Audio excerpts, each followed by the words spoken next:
Welcome back to Cold Opal. Today I thought we'd do a quick overview of the Foredom flex shaft that I'll be using on the channel to do carving, to do cutting, and maybe some other stuff. This is a kit that I got from Rio Grande.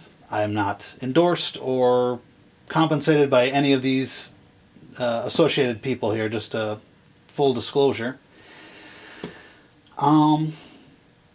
This particular kit is the TXH, which is the hang-up style motor.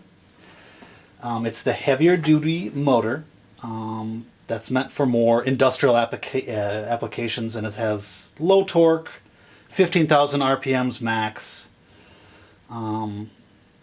It's kind of the heavier duty of the two. It has the permanent magnet in it. It's very heavy. Just heads up, I did unbox this before to check if the other shafting that I bought worked. Everything's fine, so I just put it back in there with the non-conductive key tip shafting. This kit came with the square drive shafting, which is a little bit different. There's two handpiece ecosystems with the Foredoms. There's the key tip, which has most of the handpieces are key tip handpieces. There's only 4 that you can get that are compatible with the square drive shafting. But I have both types of shafting. I have both types of handpieces. It should be able to do multiple different tasks. So yeah, that's why it says non-conductive square drive shafting on the side here. The foot control is the other thing that came with this kit.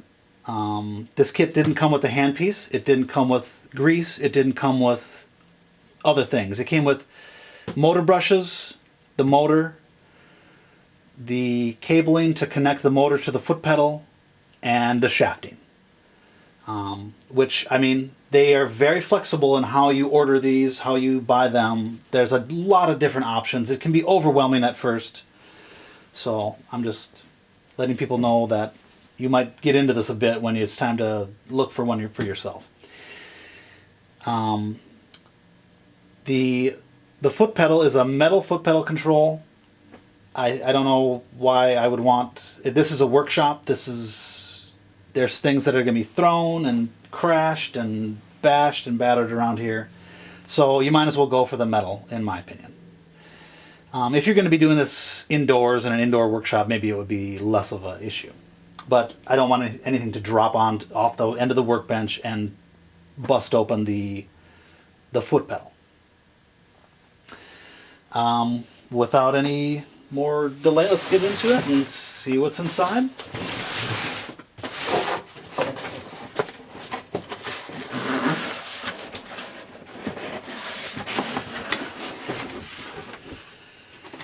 These are the brushes. It does come with spare brushes.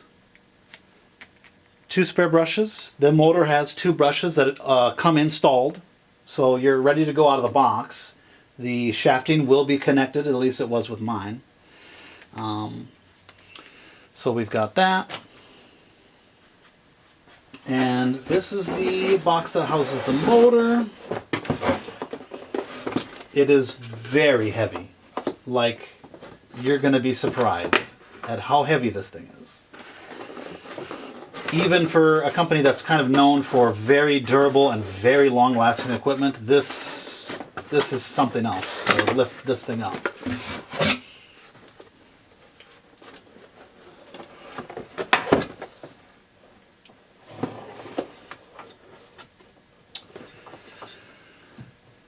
And let me get the cord out of the way.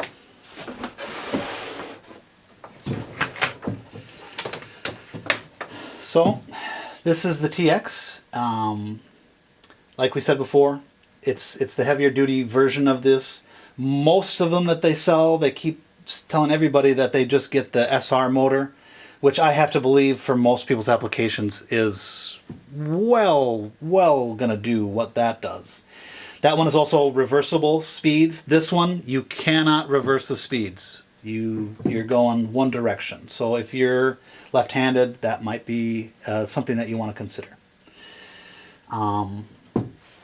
You can see where the brushes are installed, the edges. It's very, very solid. And there's another nameplate at the back with electrical information. It's 3 amps, draws 125 volts or up to that, 3rd horsepower, and 15,000 max RPM.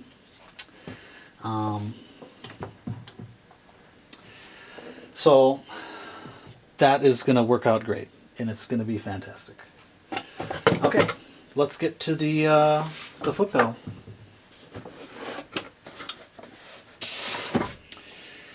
I'm going to get a knife and open that up.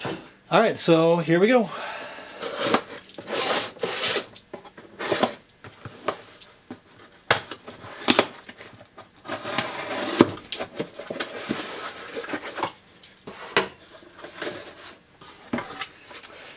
Oh yeah.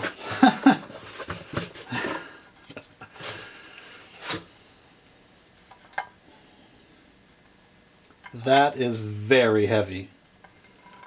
Wow.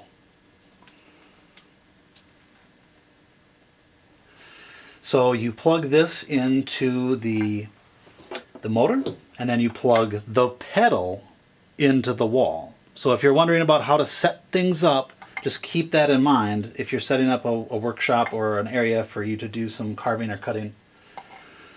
Make sure that you take into account that this doesn't plug into the wall, this plugs into the wall, and then this plugs into that to control the speed. And it frees up your hands for working with your piece. That's a nice thing. Just nothing but people raving about the foot pedal, and this one is very heavy duty. It'll outlast me for sure. All right, next we are going to do the hand pieces, and we've got some hand pieces here. And then I looked at this one and I was like, well, this is not a hand piece.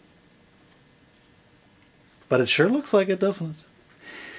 Must have been a bug in the factory. All right, so the hand piece that I got for the key tip shafting is the another quick change one, which I don't have right now. So this one here is for the square drive, and this is the H.28H. The H at the end denotes that it's for the heavy duty shafting, which is the square drive shafting. It'll say it on the box. It'll say, okay, your model number is the TXH, which means, it just comes with the heavy duty shafting. Make sure this, I could only find this on Foredom's website. So that's where I got mine, and that's where I ordered a whole bunch of this other stuff from, including the oil and the grease, and my key tip shafting was all from Foredom.net. The issue here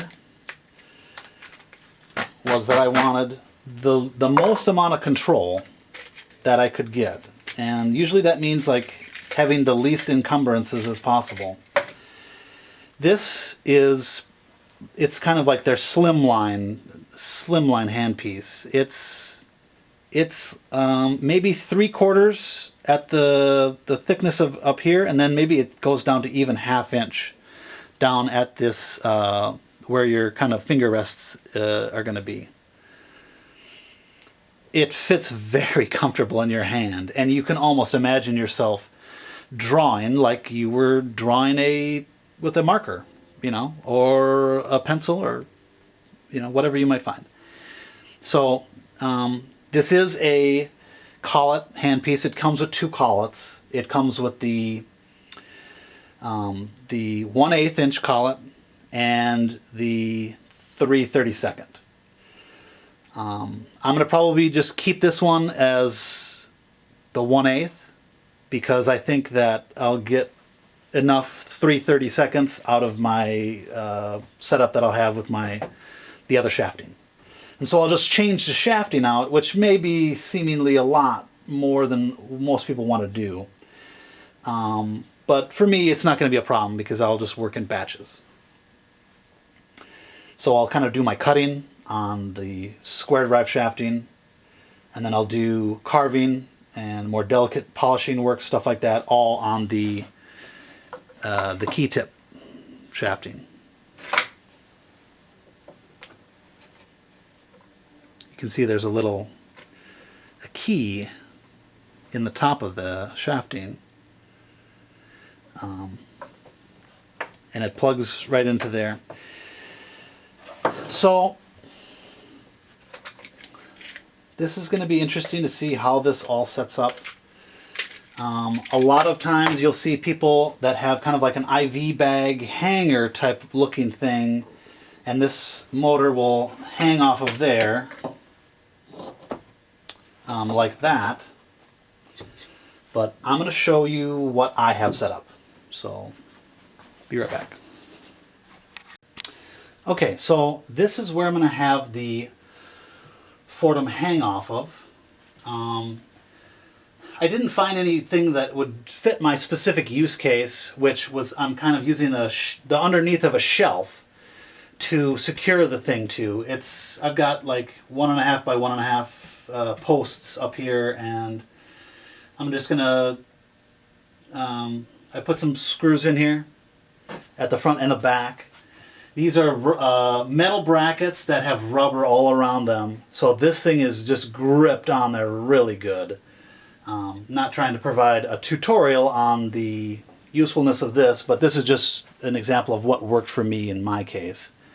The bar is old sign material, basically from somebody's yard sign.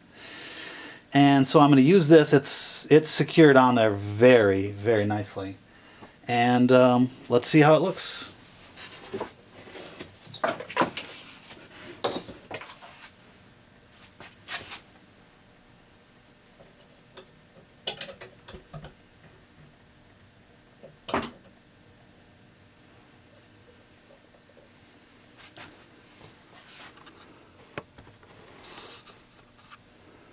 Not bad.